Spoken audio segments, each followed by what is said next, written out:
Hola, buen día, buena tarde o buena noche, depende de la hora que nos vea. Soy Carlos Manuel Juárez, periodista de Elefante Blanco. Como usted sabe, este 2024 todas y todos elegimos.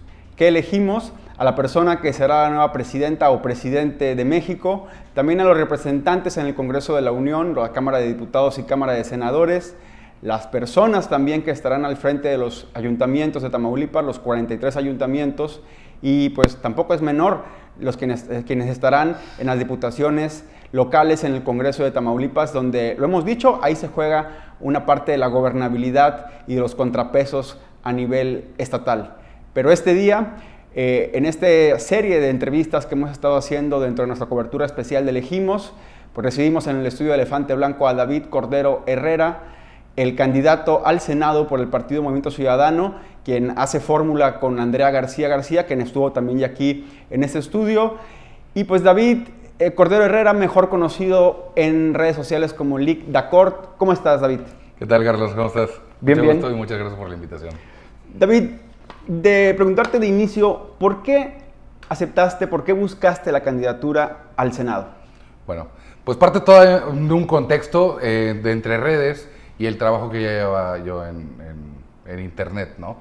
La misma comunidad me empieza a cuestionar, porque ya se empezaban a ver campañas anticipadas, ¿no? Digámoslo así, ya empezaban a ver determinados perfiles en redes y me decían, Lic, ¿no le gustaría ser servidor público? Pues por el tema de lo legal y de determinadas opiniones acerca de cosas que no estaban actualizadas, digamos, en el sistema jurídico, ¿no? Entonces, pues les hago yo la encuesta, les digo, a ver, ¿están seguros de lo que están pidiendo? Porque pues a mí me encantan las leyes, me apasiona, es lo mío y decidí llevarlo al campo del internet de una manera simplificada, quitándole lo técnico y un poco de las solemnidades que generalmente tiene la profesión. Entonces me dicen, sí, el 89%, ya es un gran número, ¿no? Entonces dije, ¿saben qué? Aceptaría, si ustedes me apoyan, pero cambiándole el formato porque ni a mí me gusta y a ustedes tampoco. ¿Sí? Yo creo que todos tienen ya en gran espectro de lo que es el padrón electoral más joven, sí, una aversión al tema político. Entonces, tomando eso en cuenta, les digo, cambio el formato, ¿les parecería? No les prometo nada, pero déjenme hacer unas llamadas, comunicarme con amigos que tengo a lo mejor en algunos lugares para ver qué se necesita para participar en el 2024. Pues también en la encuesta y en la que levanto en las redes, que pues es un gran número, entonces me empiezan a platicar y les digo, ¿cómo les gustaría, cuál sería el perfil que ustedes buscarían en un político en estos tiempos, para el 2024? Y me avientan toda la información. Entonces empiezo a recabar puntos muy importantes. Digo, bueno, pues si lo empezamos a manejar así, sí me gustaría. Vamos a ver. Empiezo a platicar y veo con otras personas en partidos, oye, a ver, ¿qué agenda traen? ¿Qué agenda legislativa planean así como para el 2024? Pues muy a grosso modo o de forma ambigua, ¿no? Entonces llego a conectar con el presidente el coordinador de aquí de Tamaulipas, Juan Carlos Sertuche, le mandamos un saludo, y me dice, ¿qué onda, Lic? Y le digo, ¿sí me reconoces? Sí, claro que sí, Lic. Le digo, oye, fíjate que tengo una inquietud. Me interesa participar en el 2024. Claro que sí, ¿qué necesitas? Le digo, pues necesitaría ver información, una platicada de la agenda, lo que gustes. Le digo, pues mira, qué padre. Entonces me topo con los estatutos de Movimiento Ciudadano y dice que entonces ellos están, por estatuto, obligados a recabar para sus candidaturas al 50% sean ciudadanos. Dije, perfecto, no necesito ser militante previo. Entonces, ¿puedo participar en contienda interna para la candidatura? Dicen, adelante. Y ahí empezamos. Digo, al principio yo dije, no, pues vamos de abajo, ¿no? La diputación local. Empezamos con la diputación local y empieza a funcionar, te digo, el nuevo formato y empieza a haber más apoyo. Sí empieza también a descender un poco el número de seguidores, empiezan a abandonar, ¿sí? Y entonces ya empieza a haber un contraste de los que son apolíticos, que me seguían por el contenido jurídico, ¿sí? Pero también empiezan a venir de parte de la vertical del algoritmo político. Sí. Y le digo, no, pero está creciendo más de lo que está cayendo. Sí. Entonces, seguimos. Entonces decido plantear ¿sabes qué? Yo quiero participar por la Diputación Federal. Le dije, siento que está medio gandalla el asunto de aventarme una diputación local, pues por el número de seguidores y todo eso, y me gustaría aventar toda la carne al asador en ver si hago este twist de lo que es jurídico a lo político, pero con la base de lo que hice en lo jurídico. De quitarle lo técnico, vamos a explicar cómo funciona para entonces atraer de nuevo el interés en estos rubros y que venga nutrido pues de la misma comunidad, que eso era lo que interesaba, ¿no? Y al final de cuentas, pues eso es política.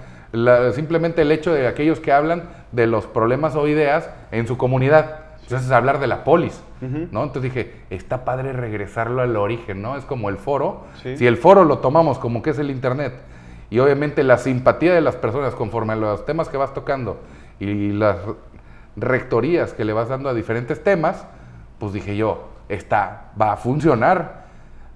Tanto fue así que la sorpresa que entro en precampaña, ganamos en precampaña, envío mi informe a México y me dicen, sacaste segundo lugar en el partido, en nivel de visualización, impacto, y estás abajo de Mariana. Y le dije yo también me sorprendí porque cuando entrego el informe le dijo, son 18 millones de visualizaciones. Porque supe separar, o sea, dije, no voy a dejar obviamente lo jurídico porque es las personas, por eso me siguen. Eso es lo que les gusta del contenido. Y dije, pero mira, este número en crecimiento de seguidores, el porcentaje y el número, porque eso es lo padre de la plataforma de internet, es medible. De otra forma tendría yo que gastar en encuestas y estar pagando dinero que ni siquiera tengo para hacerlo, ¿no? Entonces dije, yo manejando lo que tengo, así como dice con derecho, digo, con mi celular, mi micrófono y mi arito de luz, nos vamos por ahí. Entonces, envié el informe y me dicen, ¿sabes qué? Estás por encima como para la diputación. ¿Te aventarías la senaduría? Y dije yo, déjame pensarlo. Lo pensamos, lo platicamos, yo también con mi equipo, pues obviamente son parte, mi equipo a lo mejor es la mitad es familiar. Te digo, es mi novia, es mi hermano, otro amigo de mi hermano y otro que nuestra amiga, que nos ayuda mucho en el tema de la fiscal, Entonces ya pudimos lograr el equipo y le dije, ¿qué dicen? ¿Están seguros? ¿Se avientan? Porque pues obviamente ellos son los que también me apoyaron en esto. Y dicen, échale, si esto sigue creciendo, vas duro. Le dije, órale, pues nos aventamos, ¿no? A pesar de que en la Diputación Federal sí estaba yo medio sandwichado ahí con dos contrincantes aquí que vienen de dos alcaldías, de 6 años de alcaldías los dos, y me dijeron, oye, ¿te vas a aventar acá la titánica? Y le dije, excelente, porque así se puede contrastar lo que es lo de antes con el nuevo formato. Le dije, eso estaría perfecto, a mí me encantaría, pero no hicieron precampaña. Yo fui el único que hizo precampaña. Entonces, pasamos a la senaduría y vienen saliendo otros, ¿no?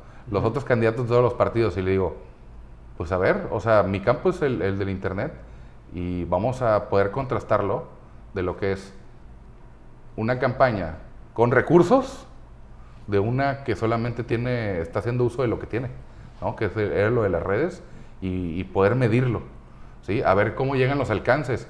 Porque algo que he querido caracterizar en mi campaña es que no tengo una sola pauta. Cualquiera de mis videos son de puro avance orgánico. Y me preguntaban, oye, ¿por qué no metes algo de pauta para poder tener un alcance más exponencial? Le digo, mira, yo me manejo de manera orgánica a través de la red, porque soy humano, cometo errores. Si yo tengo un error, ahí lo veo y desciende. Si yo lo pauto, no lo voy a poder ver. Entonces no puedo experimentar con esto. Si es un nuevo formato, ¿cómo lo puedo experimentar y lo puedo medir? Solamente así. Entonces así fui midiendo las propuestas.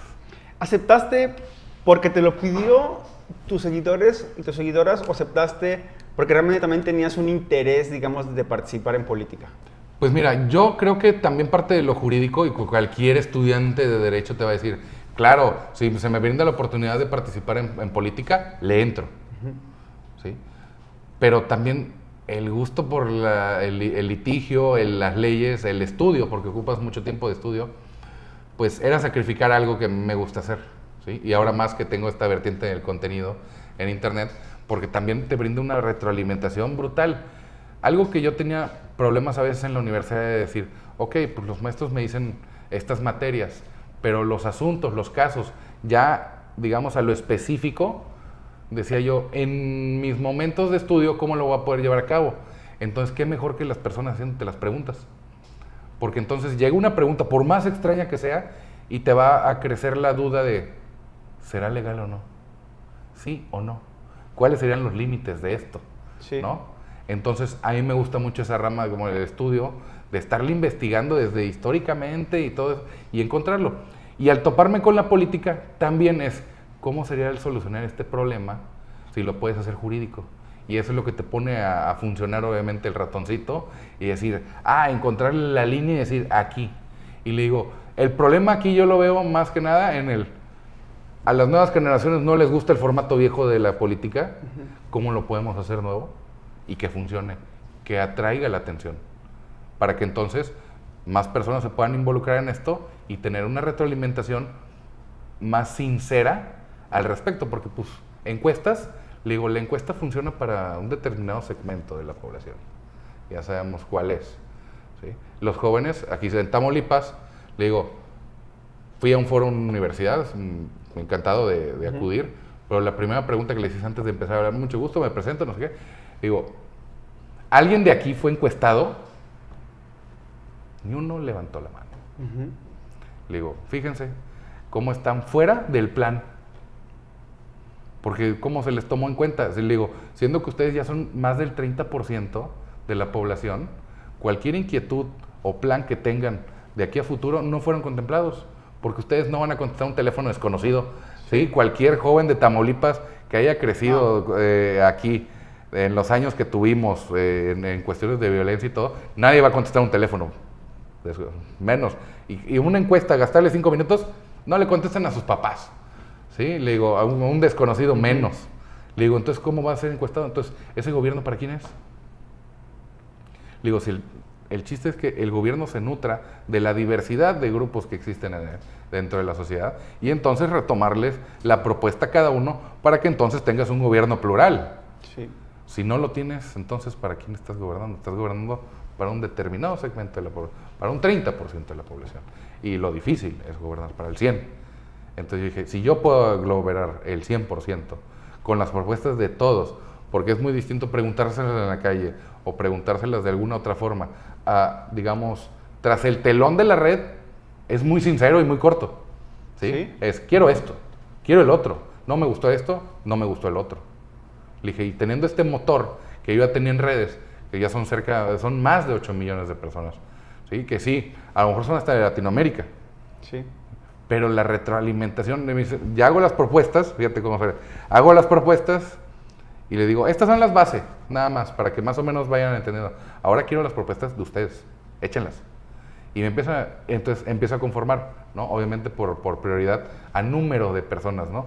Esta, ya las empiezo a clasificar. Y le digo, ¿saben qué? Estas son mis propuestas. Lick, son las de todos.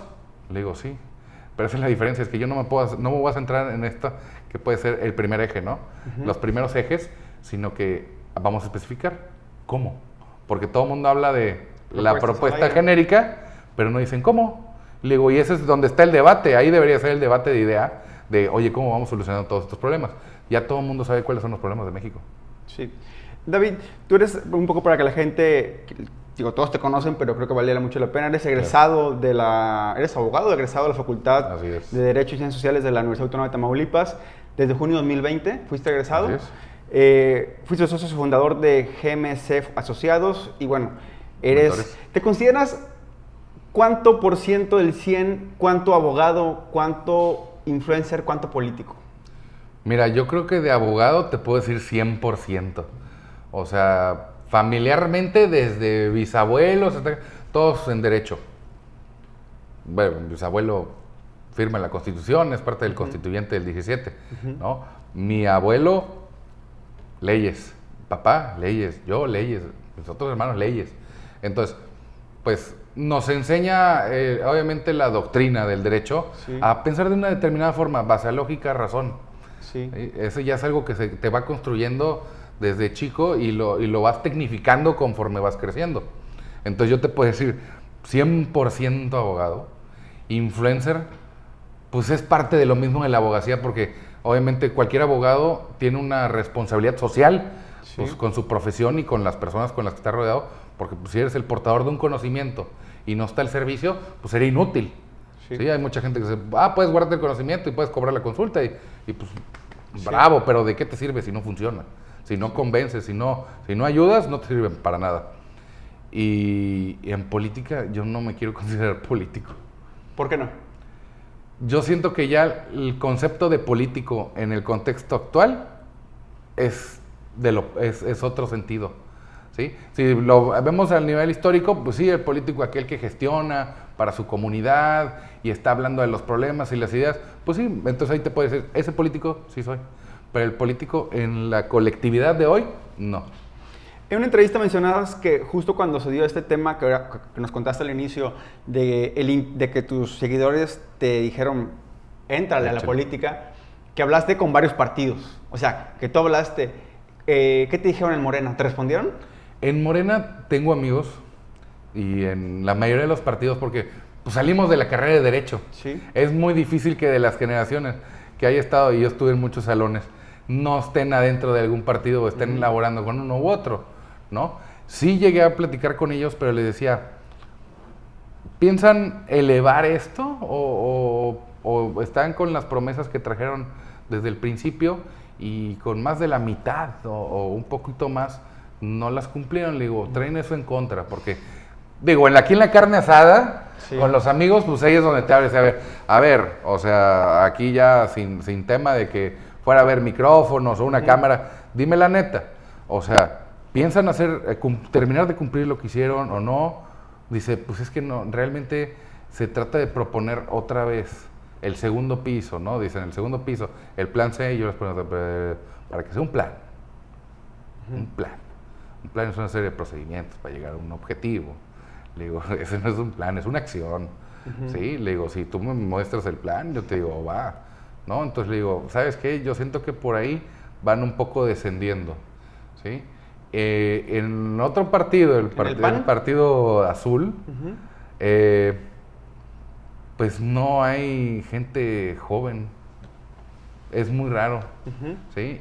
Y yo también ya por otros conocidos que estuvieron ahí, en algún momento quisimos colaborar y no nos tomaron en cuenta. Le dije, si no toman en cuenta lo que es en redes sociales y esto, le dijo, pues está difícil que vayan a enfrentar lo que viene, porque esas generaciones ya están activas. Sí. ¿Sí? En el pasado sexenio te puede decir, sí, bueno, los jóvenes no van, no votan, ahorita no están interesados, sí, pero ese grupo demográfico ya está activo, ya está trabajando, ya está laborando y ya es parte de la población en general que tiene personalidad ante el Estado. ¿Ideológicamente te consideras más cerca de la derecha, de la izquierda, o no te importa tanto el tema ideológico en el centro? Mira, tengo una perspectiva al respecto de eso, porque le digo, no estamos en principios del siglo pasado, para estar del lado izquierdo, del lado derecho, cuando ninguno de los que es una contradicción decir que eres de uno de esos lados, hoy en día, porque ni ellos los defienden. ¿Sí? Están actuando de una forma, presentan propuestas de esto y no tiene nada que ver con izquierda o derecha. Yo siempre les he dicho, yo no sé qué tanto le buscan desde principios del siglo, la Constitución es de centro. ¿Sí? Tiene su visión social, tiene derecho laboral, tiene la rectoría de determinados elementos del Estado, tiene la educación, tiene la energía, tiene lo petrolero, ¿sí? Los recursos, la minería, todo eso. Le digo, a base de la rectoría del Estado, ¿eso cómo se le llama? ¿Eso no es de derecha? ¿Sí? ¿O sí? O sea, le digo, la Constitución está de centro.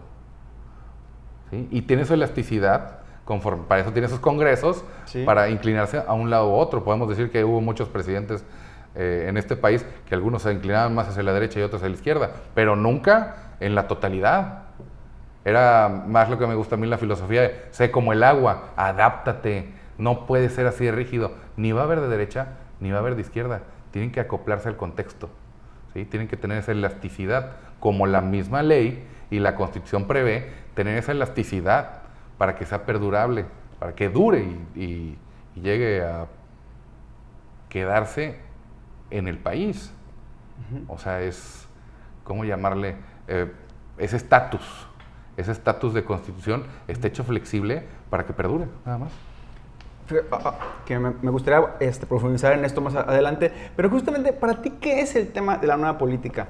Justo te preguntaba el tema ideológico porque se pone mucho en este eslogan de Movimiento Ciudadano, la nueva política, y de pronto no queda claro si es una nueva política en las formas, es decir, en la comunicación política más directa a través de redes sociales, o si realmente tiene que ver esto también acompañado con un fondo de propuestas perfiladas de manera distinta, con los mismos problemas que ha habido, por ejemplo, la violencia, lo vimos en el último debate,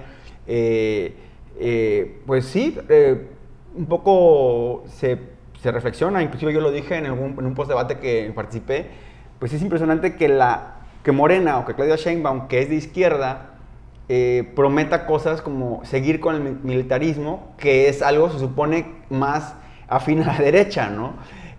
O que de pronto se digan disparates como que pues, se le va a seguir dando trabajo a los militares en áreas de ámbito civil. Pero la pregunta es esa, ¿qué es la nueva política para ti? Esto que lo pone Movimiento Ciudadano como el eslogan y como que lo que defienden ahora. Mira, yo creo que es lo más padre que tiene Movimiento Ciudadano, porque lo nuevo, su significado es totalmente dependiente de la persona a la que le preguntes. ¿Sí? Para mí, lo nuevo viene siendo esta corriente que se ve desde Italia hace 15 años, que es una política pop, ¿sí? Donde un politólogo muy reconocido en Italia hace su tesis al respecto y hace un libro, que es el formato político, hasta ahorita sigue siendo, aquí en México, por ejemplo, sigue siendo el de décadas, siglo ya, sí. Prácticamente un formato de política de hace un siglo, que no cambió. Y él empieza a percibir esto, cómo se empieza a incluir en diferentes rubros de la política como algo nuevo, que es el tomar la cultura pop del contexto en el que se está viviendo aplicada a política. Entonces, es de lo más padre. Te digo porque cada elemento de Movimiento Ciudadano puede dar su visión de qué es lo nuevo. Para mí lo nuevo es el formato. Para mí lo nuevo son otros rostros. ¿Sí? Para mí lo nuevo es querer atacar el problema desde otra visión. No la de que siempre ha habido, sobre todo cuando tenemos los problemas de siempre. ¿Sí? Tenemos los problemas de siempre que no se solucionan, pues ¿cómo se solucionan los problemas que siempre has tenido? Atacándolos de otras formas, porque si no, no has entendido, ¿sí? No has llegado a pensar cómo solucionarlo, pues tienes que buscarle de otras formas. Si estás obteniendo los mismos resultados, haz algo distinto. Entonces, para mí, lo nuevo tiene mucho que ver por ese sentido. Y en ese sentido, ya pasó en Italia, ya pasó en Alemania, viene para España, se vio en Argentina, ¿sí? Estos nuevos formatos en cuestión de política adaptados a otras generaciones. ¿Por qué? Porque obviamente va habiendo un relevo generacional, ¿sí? Yo les digo a una generación aquí, yo creo que la de los 70s, 80s, 60, 70s, 80s, aquí en México se marchitaron. Porque se quedaron al mando sus papás y los dejaron en el poder, o digamos, les otorgaron la herencia, el legado, ¿sí? Ya muy tarde. No pudieron tener esa energía de la juventud, esa visión, esa idea de adecuar el país a su forma de ser. ¿Sí? A lo mejor en Inglaterra han visto más eso, porque saben que en algún momento tienen que ceder las riendas a la generación que viene abajo. Y eso es parte de la justicia intergeneracional, el ceder la rienda y decir, ¿sabes qué? Yo ya serví, ¿sí? Y espero que me lo tengas en cuenta, hice lo mejor, y si tú tienes alguna crítica hacia mí, espero que le entiendas tú al mando. Entonces, para mí tiene mucho que ver con eso, porque es algo más personal. No hablando tanto en el contexto internacional o nacional. Digo, es como tu caso, o sea, si tu papá no te cedió las riendas o tus padres te dijeron, órale, mijo, ahora sigues tú. Síguele con el negocio familiar o sigue con esta profesión que yo tenía, ¿sí? Para que, o si quieres, haz otra, pero otra que a ti te va a ir bien.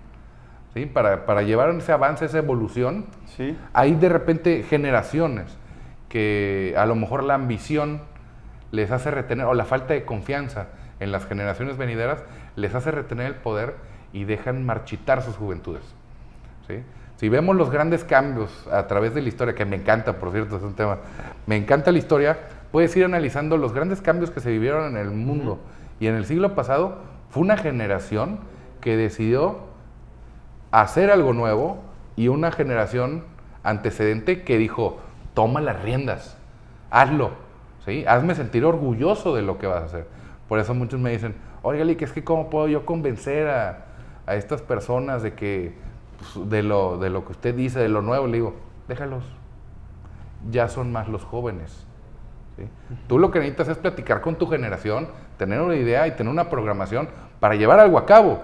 Ellos tienen que irlo aceptando, van siendo un grupo menor, no una minoría, se les tiene que tomar en cuenta, por ejemplo. Ahora ya tienen los programas sociales, ya tienen su pensión, que era lo que más les importaba, ¿sí? Asegurar eso, ¿no? Porque pues hubo un cambio aquí de pensiones que fue desastroso, ¿verdad? Por pues, una política mal llevada a cabo, ¿no? Y en los otros países también son el eco de eso. En Canadá, en Estados Unidos, también tienen el mismo problema. Nada más que ellos tienen una economía un poco más sólida y se dan lujos. Por ejemplo, la economía de Canadá o de Estados Unidos, pues les llama migrar a las juventudes de los países latinoamericanos, ¿sí? Y ellos laboran allá y van a terminar pagando el sistema de pensiones de ese país. ¿Y acá qué nos dejan? Vamos para abajo. Porque entonces va creciendo la población del adulto mayor y la generación de jóvenes está reducida. Entonces vamos a tener que pagar más impuestos. A mí eso es algo, son los temas de lo nuevo, con lo que tenemos que luchar. Tenemos que luchar con una crisis de vivienda. ¿Sí? Tenemos que luchar con una crisis ambiental. Tenemos que luchar con los problemas del agua. Tenemos que luchar con la educación. Tenemos que luchar con la forma de hacer economía en este país, de producir y calidad. Pero no hemos solucionado los problemas básicos. Yo les digo, ¿sientes que aquí en México, si estudias, estás bien estudiado? ¿Sientes que si hay salud? O sea, ¿el sistema de salud está todo bien? ¿Sientes que el sistema energético del país está funcionando como debe ser? O sea, ¿tenemos energías limpias para ofrecerle a empresas o tener empresas un balance ecológico versus avance? Entonces, el campo está boyante, está cubierto con lo más tecnificado y lo más moderno para no hacernos daño en la alimentación. Entonces, yo digo, vivimos en un cascarón porque entonces no tenemos sistema de emergencia. Sí. Es justo un poco lo que decías ahora de una serie de temas que de pronto pareciera que se han atendido de siempre de una misma manera, ¿no? El tema, por ejemplo, el bienestar social con becas y con becas de diversos tipos. Y que si son becas, estancias infantiles o escuela a tiempo completo, pero bajo un mismo, digamos, un mismo velo de decir el Estado tiene que proveer y a ver cómo le hace para sacar el dinero, pero ese es un piso que se tiene que dar. Yo te quería preguntar, de llegar tú al Senado, ya pues la mayoría de los senadores y senadoras, mejor dicho, candidatos y candidatas de Morena, han firmado un documento, una carta en blanco a Claudia Sheinbaum, por ejemplo, en caso de que ella ganara. Y esto es para que se vote lo que el presidente ha dejado como esto llamado el Plan C. Te quisiera hacer algunos planteamientos para que me digas en qué estás de acuerdo y en qué no. Claro. Y ver el tema del reconocimiento de la autonomía de los pueblos y comunidades indígenas y afromexicanas. ¿Tú crees que esto es realmente algo que se debe de votar, que se debe de reconocer en la Constitución como lo que se está promoviendo? Híjole, yo lo veo bien contradictorio. Porque si bien tenemos que respetar, obviamente, a los pueblos de usos y costumbres, como lo dicta la Constitución, y es lo que logró pacificar la mayoría del país al principio del siglo, porque teníamos esos problemas, ¿no? Sí. Y ahí dotándoles de eso se logró a pacificar los pueblos indígenas, porque si no era un choque constante, ¿no? Sí. Entre culturas. Lo veo contradictorio porque respetas usos y costumbres, pero te puede indignar que estén vendiendo a sus hijas en Oaxaca.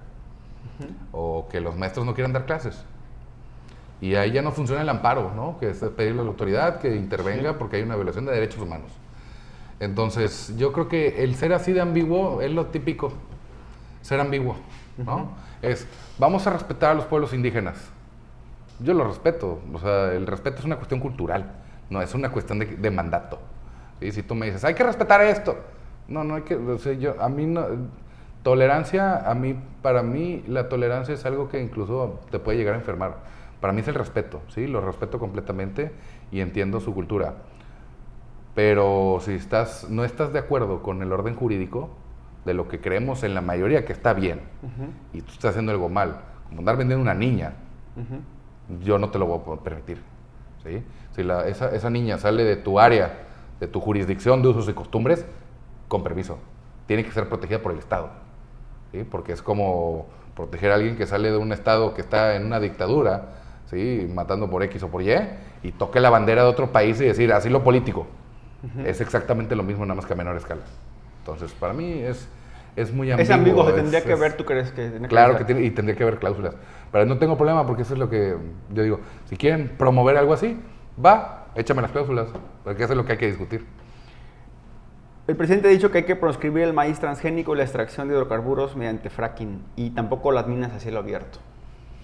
Contra el fracking, sí, hay que tratar de evitarlo lo más posible porque es una contaminación a nivel subsuelo de acuíferos, que es donde nosotros nos nutrimos de agua y eso viene para nosotros como en la alimentación.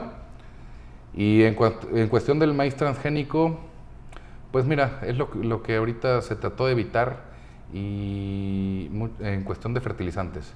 Y no hay algo que supla, lamentablemente. Ni en Europa pudieron. Sí, en Europa también estaban con la misma ola y con la misma ola le dijeron, híjole, es que no tenemos un herbicida que pueda extinguir las hierbas y tenemos que suplir la alimentación.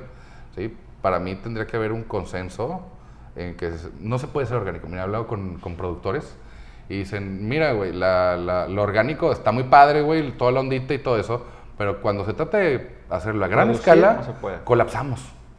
¿Sí? Por ejemplo, los avicultores allá de Chihuahua también les pasó, ¿sí? Que quisieron, no, vamos a dejar que se les murieran, estaban muriendo una cantidad de abejas y decían, sí, hay que darles Kool-Aid, ¿sí? Porque o sea, ya dañamos el medio ambiente. La cosa es que tuviéramos que solucionar el medio ambiente con políticas responsables y ambientales a su vez, ¿no?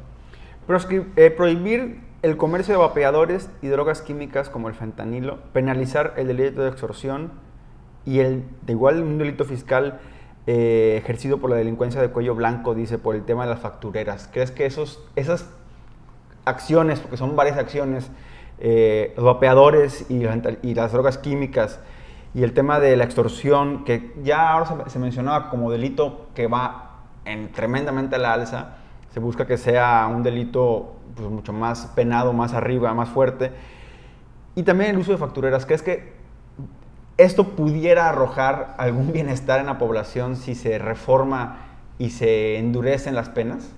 Pues yo veo una enumeración de problemas, pero no una enumeración de soluciones.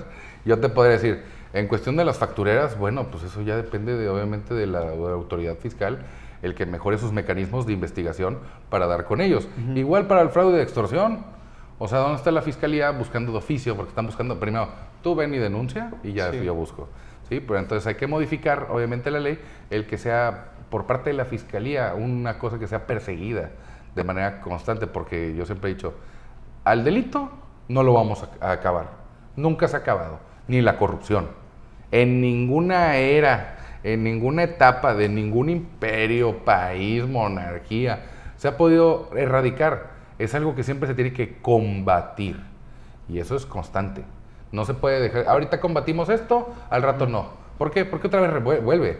Ahorita lo que se trató de combatir, digamos, yo creo que en los 90s, que era la explotación demográfica, ¿sí?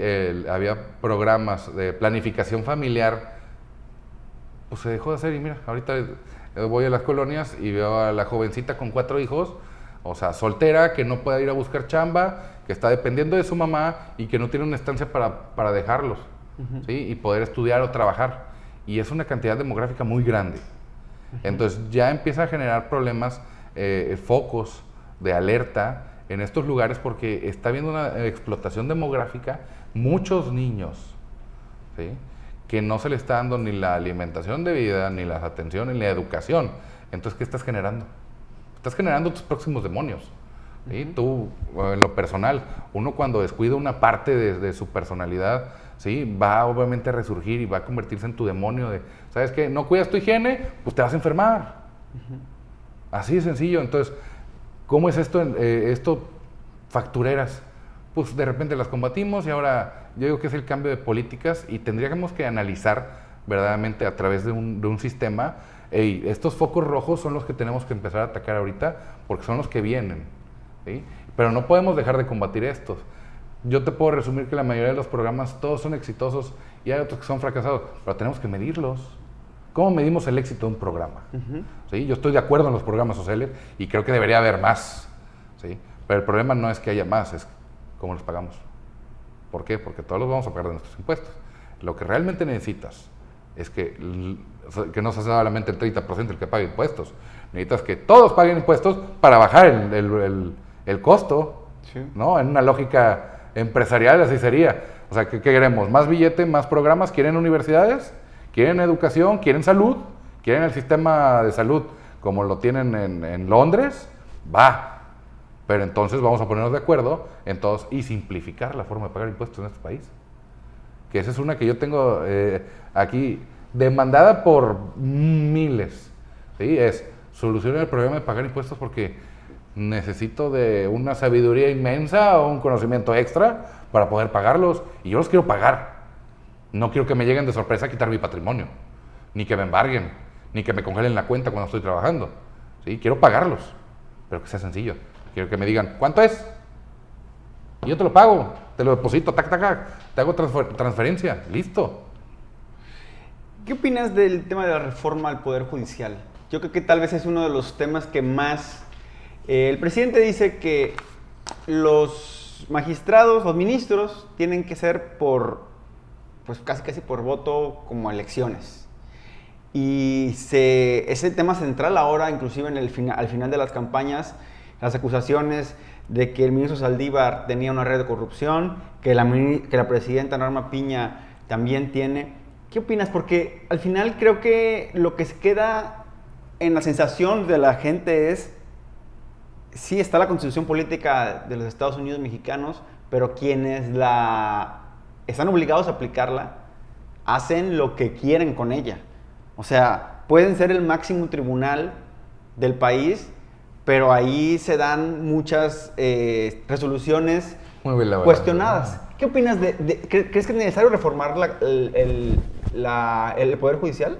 Yo creo que sí hay que reformarle algunas cosas, pero no creo que sea exclusivamente en los señalamientos que se mencionan o de la forma que debería de ser. Por ejemplo... ¿En qué sí? El someter a los ministros a un procedimiento político, para mí es un error. Okay. Totalmente. Si todo lo que ocupa el sistema judicial es independencia completamente, porque pues ellos son la autoridad que va a dirimir acerca de los problemas entre autoridades muchas veces. Sí. ¿Sí? Entre pueblo y gobierno. Sí, sí. Entonces, ¿quieren tener unos jueces que estén de favor del gobierno? Pues suerte, ¿no? Porque precisamente ahí es donde se resuelven los problemas con el gobierno. Sí. A través de la vía judicial, sí, porque es un tercero prácticamente externo. Y en los países como Estados Unidos tiene una independencia brutal, que si de ser, aún siendo el presidente de la nación, se somete a juicio, tiene que pasar por ahí. Y se atiende a lo que resuelven en la Suprema Corte. Entonces, el politizarlo, para mí, va en contra de la naturaleza de ese poder. El Poder Judicial está hecho para eso. ¿Sí? Tendrían que ser los elementos más destacados de la carrera judicial, aquellos que le representen. Ahora, claro que hay mecanismos, quieren que sean más, llevar otro nivel de imparcialidad en esto. Bueno, pues entonces hay que cambiarle el mecanismo y el fundamento dentro del Consejo de la Judicatura y del Poder Judicial, como lo hacen allá. Allá primero, antes de ser ministro, entra investigación por parte del FBI. No puedes tener una multa de tránsito. Tienes que ser completamente la imagen de un representante del Poder Judicial involuto. Ya nada de decir que plagies una tesis como se le acusó a la... No puedes tener una multa de tránsito, de pasarte un alto. O sea, tienes que ser el elemento visión de la representación de la justicia y de la legalidad. ¿Cómo puedes estar involucrado en otras cosas? O sea, de entrada no serías una persona que pueda hacer perfil para el cargo. ¿Crees que, por ejemplo, sería necesario separar, ese día, el último debate, Maynes mencionó, separar el Consejo de la Judicatura de la Suprema Corte de Justicia te haría un poco de independencia, inclusive a los jueces, a los magistrados, de lo que después se vota en el Pleno de la Corte? ¿Crees que puede ser un buen inicio ese? Pues sería un gran principio. ¿Por qué? Porque cuando quieres que el poder no abuse del poder, divídelo. Ese es el principio de la Constitución y de los poderes. Entonces, si queremos darle un poco más de independencia y fortalecer al sistema judicial, que muchas veces es mal interpretado, a lo mejor con las fiscalías, porque en sí, la mayoría tienen una gran percepción. Yo le preguntaba a la gente, no, es que los del Poder Judicial son unos corruptos. Le digo, señora, ¿para usted qué es el Poder Judicial? Sí. Y me decían, pues ahí, cuando voy al MP, ahí... No. Esas son las fiscalías estatales, ¿sí?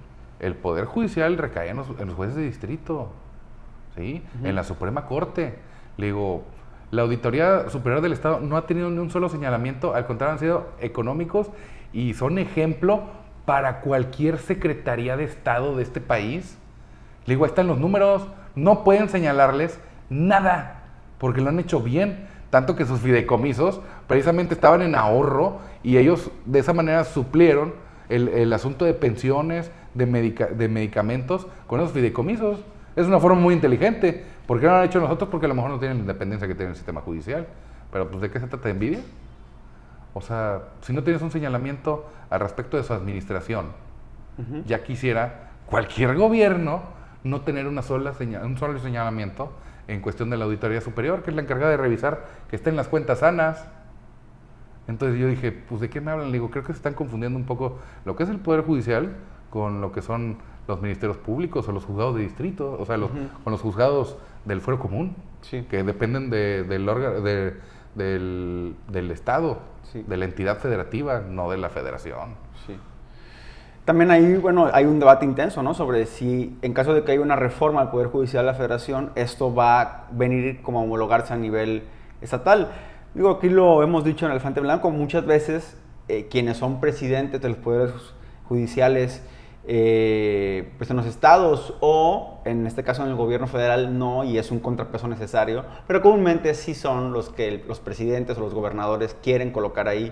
En este caso, por ejemplo, Tamaulipas es una excepción porque la mayor parte del Supremo Tribunal de Justicia de Tamaulipas no es, digamos, de un mismo pensamiento político que el gobierno estatal, pero es de un pensamiento político del gobierno estatal anterior. Entonces, creo que justo lo que dices es del tema de quitar la política y hacer más independiente sería, pues, lo idóneo. Hay otras propuestas pendientes que le he preguntado a todos los candidatos y candidatas. Aborto legal, seguro y gratuito. ¿Estás a favor o en contra? Mira, yo creo que también ahí es una gran cuestión para aclarar.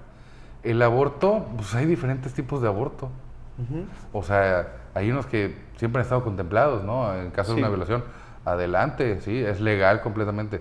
Lo que quieren es que sea autónomo a decisión de la persona. Sí. Yo estoy completamente de acuerdo. O sea, ¿crees que y, por ejemplo, de también legislar aquellos médicos o que llega una mujer, inclusive con temas de salud o no, y que niegan los abortos? ¿Crees que sería necesario también legislar el tema de que los médicos no toman una decisión con base en sus creencias, sino en lo que tendría que pedir la víctima o la persona? Se le llamaba objeción de conciencia y ya quedó libre eso, ¿eh? ¿Ya? O sea, es que es lo que te digo. Yo he hablado a veces con contingentes feministas y me dicen, es que queremos el aborto. Le digo, ¿en qué casos? Le digo, porque tú quieres abortar y todo. Le digo, adelante. Ya en la mayoría, en 23 estados, ya está vigente. Le digo, falta, los congresos del estado tienen una deuda con eso porque no se emparejan. Sí. Y es parte de la autonomía que a lo mejor de cada de uno con otro estado.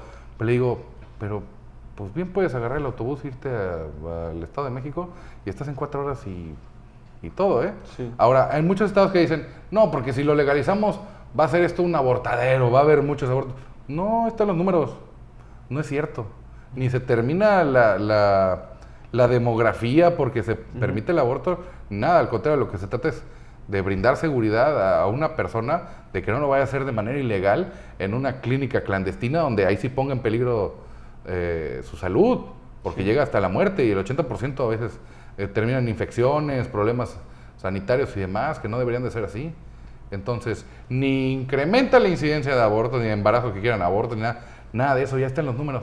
Yo no sé por qué todavía lo siguen sacando a tema. El aborto, te digo, aquí es una deuda del Congreso del Estado que dicen, a ver, pues pongan los números y analícenlo, Sí. porque, ¿por qué no? Legalizar la marihuana Desde luego. en todos los usos. Adelante. Mira, este debate que hubo de la marihuana fue desde Peña Nieto, ya llevamos cuántos años. El presidente, fue una de sus propuestas, Sí, no. no cumplió. No, inclusive Las gobernador- cámaras dijeron, la aprobamos las dos, Sí. y la mandaron al limbo. Sí. Sí, le digo, todavía discusión, si sí o si no, ya está discutido, ya lo dijo la Suprema Corte de Justicia. Ahora sale Biden, ¿no? Y dice, ya lo vamos a quitar, porque también el que sepa de historia se va a dar cuenta que en la historia de Estados Unidos fuese elevarlo a ese rango de casi de la cocaína, porque tenían un problema con San Francisco y los hippies, ¿sí? Y no tenían forma de sacarlos, estaban en las calles. Sí, y el presidente, el alcalde, en ese entonces en San Francisco, fue una persona que habló con el presidente y le dijo, oye, ¿qué hago con estos pelados? ¿Sí? No tengo elementos para moverlos. Le dijo, eleva la marihuana acá y listo. Ni siquiera históricamente no hay te puedo decir, hay refresquitos que deberían de dejarse consumir y no les ponen esa ley. Y tienen más daño que el que pueda producir la marihuana. Cambio de identidad de personas. Ese matrimonio igualitario ya está zanjado, ya es un tema que ya está dicho, pero el cambio de identidad de personas todavía sigue siendo un tema que los políticos... Mira, aquí han pasado varios políticos y dicen, yo estoy a favor de la comunidad LGBTI, hasta tengo amigos, algunos dijeron. Genérico. Un genérico, pero realmente no se ha legislado el cambio de identidad de personas y en muchos estados se niega. ¿Tú estás a favor o en contra? Yo estoy a favor de regular lo que no esté regulado para evitarnos estos problemas. Si una persona quiere cambiar de identidad, que lo haga adelante, ¿sí? Totalmente de acuerdo. Pero se les debe de prevenir de los problemas que puede causar el hacer ese cambio. Porque ahí sí se me hace una omisión por parte de las autoridades, el no informar, ¿sí? El someterse obviamente a terapias hormonales y luego retraerlas, porque muchas veces dicen, no, pues si me quiero embarazar y retraen, y ese tendría que haber estudios, porque no los hay, ¿sí? Realmente no sabemos qué pueda suceder con la salud de esa persona al estar interviniendo casos hormonales, ¿no? Pero será su decisión, al final de cuentas. Tienen un problema ahí los médicos. Ellos fue con los que más les pregunté al respecto. Me decían, mira, es que cuando llega una persona, yo checo su identificación y yo, por ejemplo, para intervenir después de un accidente, necesito saber para no pasarme, por ejemplo, con las anestesias. Sí. ¿Sí? No es receptivo igual de un género de a otro. Sí. ¿Sí? Entonces yo creo que ahí sí hay que dejar una cláusula o algo para evitar esos problemas, porque recae en responsabilidad, obviamente, de los médicos que tratan a estas personas cuando vienen de un accidente, o, por ejemplo, aquí como una moto, y pues se ve como mujer, habla como mujer, dice mujer, sí, pero le mete una dosis de mujer no es suficiente, que en un limbo siente toda la intervención quirúrgica, lo voy a someter a un dolor increíble, o sea, yo creo que sí. Y hay edades también. Yo no estoy a favor de que sea con infantes. Yo creo que tienen que desarrollar correctamente hasta la edad donde ya tienen la posibilidad de tener consentimiento al respecto de sus actos. Y ya, eso sería todo. Sería mi única, yo siempre le voy a agregar como abogado cláusulas al asunto. Le digo, yo no tengo ningún problema, pero agregaría una cláusula en estos puntos que sí son muy precisos en cuestión de que vaya a haber algún problema a futuro. Para ir cerrando, en la página del INE que muestra pues, tu candidatura, mencionas un sistema nacional de cuidados y me llamó la atención porque es algo que también la misma Claudia Sheinbaum dice, crear un sistema nacional de cuidados.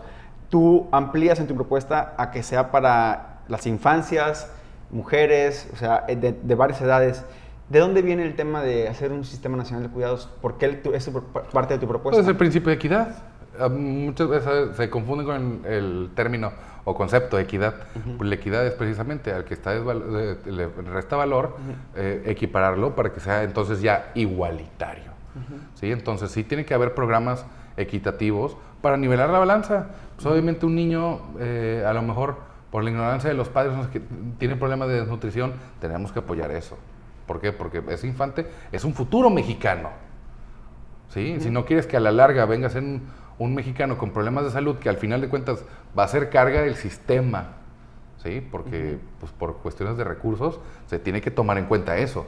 ¿Sí? Entonces, ¿por qué no tenemos un sistema de prevención en lugar de ¿por qué no construimos bien la carretera antes de estarle nada más tapando los baches? Pues eso es lo que pasa con México. Tenemos un gobierno tapabaches en lugar de haberlo construido bien la carretera y que nos dure 100 años. ¿Sí? Y para pasar a otro tema. Y le digo, no podemos pasar a los temas que se está viendo a lo mejor en todas partes del mundo porque no terminamos los que están en la base. No terminamos de solucionar el problema educativo, no terminamos el de salud, no terminamos el de pensiones, no terminamos la cuestión administrativa y de gobierno, no terminamos la cuestión económica, no terminamos la cuestión energética y ambiental. Entonces, ¿cómo queremos pasar a otro nivel? Le digo, pues primero arreglemos la base. Si hay que quitar muchas leyes, tenemos un exceso de leyes. Mientras más leyes, más corrupto puede ser esto porque chocan. ¿Sí? Le estás dando la oportunidad al juzgador, al árbitro, de poder elegir una u otra a conveniencia. Entonces, necesitamos estabilizar al país y después empezar a construir algo bueno. ¿Crees que sí tiene oportunidad de ganar Jorge Álvarez Maínez? ¿O realmente sí estás, digamos, en el entendido de que tal vez se podrá convertir en la segunda fuerza política en Movimiento Ciudadano? Pues era un poco lo que te comentaba de las encuestas. ¿Sí? Las encuestas, si ahorita bien, algunas ya las más conocidas, ponen a Maínez en el segundo puesto, te puedo decir, a los jóvenes no están medidos dentro de esa encuesta, entonces ¿cómo está el detrás de esa encuesta? Entonces, claro que tiene probabilidades. Ahora, lo que hace falta es que el joven vaya a votar. No es que no le parezca, es que vaya a votar. Tú tienes 3.080.000 personas en TikTok que te siguen, 554.000 en Instagram, 2.400.000 en Facebook. ¿Cuántos de estos crees, de los que están de Tamaulipas, van a ir a votar por ti el 2 de junio? Yo te puedo decir que en un espectro esperanzador, porque dicen, me apoyan, me siguen, pero a veces, pues, qué flojera ir a votar, ¿no? Entonces, yo siendo esperanzador, espero que puedan ser 300, 400.000. Esperanzador. Podrían ser la mitad, pero a lo mejor con la mitad gano. ¿Sí? Y el apoyo aparte de los otros es algo que se va transformando, porque yo les digo, yo no estoy enfocado en a lo que sea por el poder y el puesto. Le digo, hey, esto ya comenzó. ¿Sí? Yo voy a seguir con mis redes, es una figura pública y a mí qué más me gustaría, ya gracias a esto ya puedo tener conexión con otras personas que ya están dentro, ¿sí? Que ya están en el Senado, que ya están en la Cámara de Diputados, ya llevo muy buenas relaciones con ellos y le digo, hey, cuenta conmigo para lo que quieras. Le digo, porque a mí lo que me interesa es llevar la propuesta y que se cumpla. Yo no estoy ambicionando el puesto. Sí. Yo lo que quiero es que verdaderamente se tome en cuenta a este demográfico joven dentro del gobierno. Mencionabas en algunos videos que no querías hacer tú una campaña de ataques, como otros candidatos lo han hecho. Pero ¿cuál es tu visión crítica de Tamaulipas? Es un estado que ha pasado, digamos, en los últimos 18 años de hacer, pues, de transiciones políticas, de partidos políticos, del PRI al PAN, del PAN a Morena. ¿Cuál es tu visión de cómo está hoy Tamaulipas? Abandonado. O sea, digo, aquí en el sur podemos tener esta visión porque tenemos un puerto, tenemos 2 puertos, tenemos un parque industrial, nos llega turismo y creo que está bien el sur, digo, a pesar del problema que tenemos del agua, que es terrible, una gran crisis. A comparación de todo el estado, somos lo mejor. ¿Sí?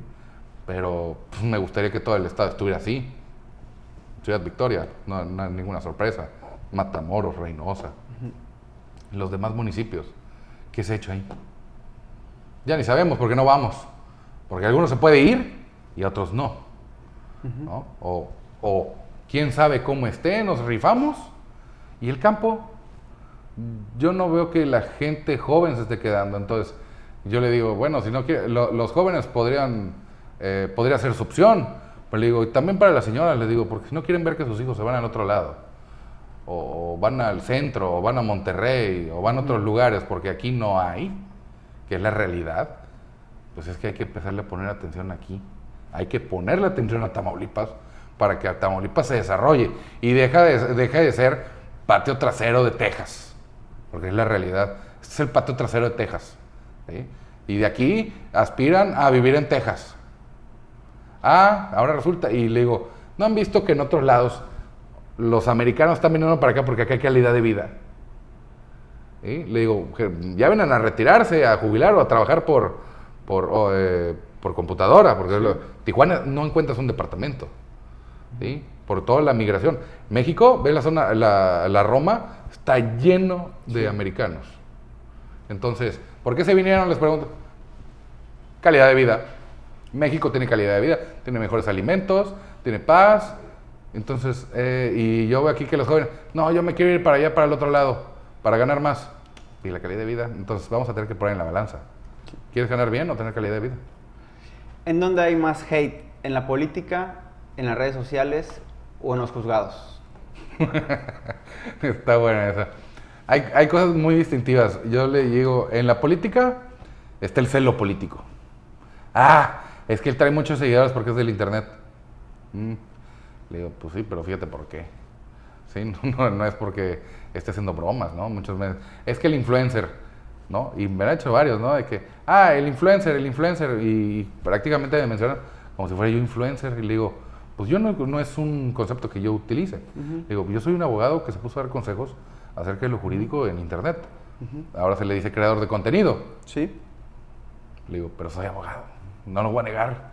Eso es lo mío, las leyes. Entonces, sí hay más hate en la vertical de política, porque ni siquiera están escuchando la propuesta y ya están diciendo cosas. El chisme, ¿no? Le digo. Sí. Pero le digo, en lo jurídico decimos que prueba, o sea, acusación sin prueba es chisme. Y lo mismo pasa en política, es por chisme. La mayoría. Para cerrar con políticos, yo te digo algo y tú me dices lo primero que venga a la mente. Constitución Política de México. Bellísima. Jorge Álvarez Maínez. Ganador. Andrés Manuel López Obrador. Gracias por tu servicio. Claudia Sheinbaum. Vamos a ver. Xóchitl Gálvez. Lástima. Tus contrincantes, Olga Sosa Ruiz. No sé, fíjate. No me gusta meterme con los competidores porque se lo prometí a mis seguidores. Pero le podríamos decir que... ¿Cómo le eché ganas? Eugenio Hernández Flores. Gracias por tu servicio. Imelda San Miguel. Por ahí le he visto. Fuera de la política, crimen organizado. A combate. Francisco García Cabeza de Vaca. Gracias por tu servicio. Américo Villarreal Anaya. Gracias por tu servicio. Samuel García Sepúlveda. Promete. Y Luis Donaldo Colosio. También promete. ¿Algo más que quieras agregar? Pues espero que de lo que haya salido de la entrevista sirva para todos. Es parte de la propuesta que se trata de ofrecer, una propuesta nueva, una propuesta que no existía, que no había. Se trata de ofrecer nuevos rostros, una nueva propuesta, una nueva visión, sobre todo. ¿Sí? Hay aquí de los antes mencionados, la mayoría reciclados, ya los conocemos. Yo les digo, pues razonando un poco, pueden ver su trabajo, qué les parece, vean que han cumplido con lo que han prometido, pues adelante. Pero no tengan ni la menor duda de que queremos servir, queremos hacer una buena chamba y sobre todo de la mano de la comunidad de Tamaulipas y de todo el país, porque no nos vamos a estancar nada más en una zona. Queremos que todos participen. ¿Vas a seguir participando en política después de esto? Yo creo que sí. Yo creo que sí, porque directa o indirectamente la política es eso. Es la idea en la solución de un problema. Perfecto. Pues muchas gracias, David. No, muchas gracias, Carlos. Y a usted recuerde visitar www.elefanteblanco.mx. La información, pues la más completa, las entrevistas más completas para que usted este 2 de junio decida por quién va a votar en cada una de las boletas que le entregarán en la casilla. Les adelantamos ya que este 2 de junio tendremos una transmisión especial en la elección de Tamaulipas y también con la elección nacional, pero con el centro, con el foco de qué va a pasar en el estado, porque lo hemos dicho aquí, hay una importancia relevante en la elección local. Se juega, no es poca cosa lo que se juega la estabilidad del estado a nivel gobernabilidad, los contrapesos se juegan y también las diferentes regiones en donde, pues bueno, en la mayoría gobierna Morena, más del 70% de la población, y donde, bueno, también el Partido Acción Nacional, también Movimiento Ciudadano, están teniendo pues ese interés de crear más contrapesos en un estado en donde, pues, de por sí los contrapesos están complejos, dado que hay pues una mano mucho más fuerte que es el crimen organizado. Nos vemos hasta la próxima.